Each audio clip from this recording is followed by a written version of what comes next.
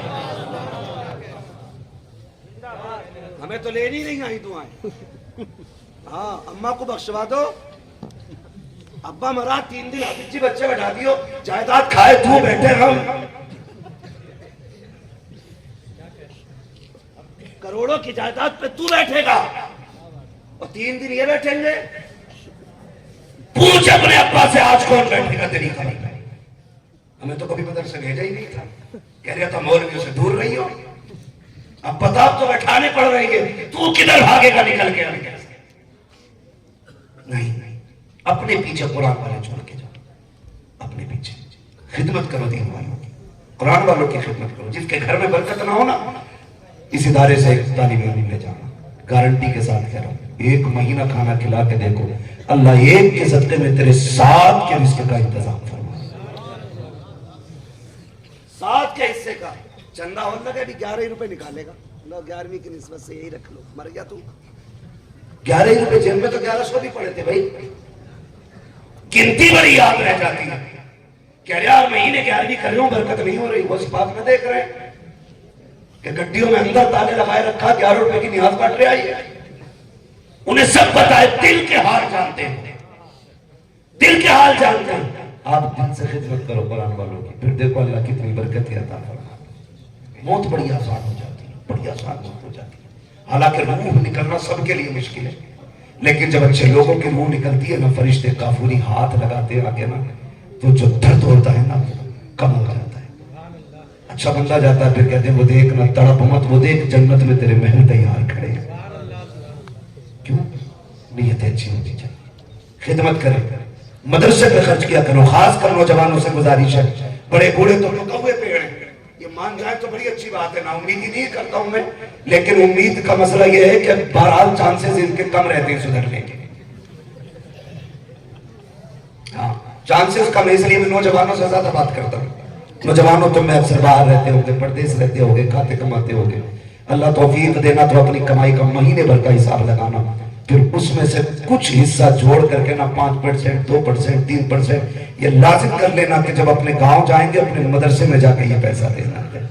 اس لیے کہ جہاں تدبیر فیل ہو جاتی ہے نا، وہاں پھر کسی کی دعائیں کام آ جایا کرتی ہیں، کسی کی دعائیں کام آ جایا کرتی ہیں۔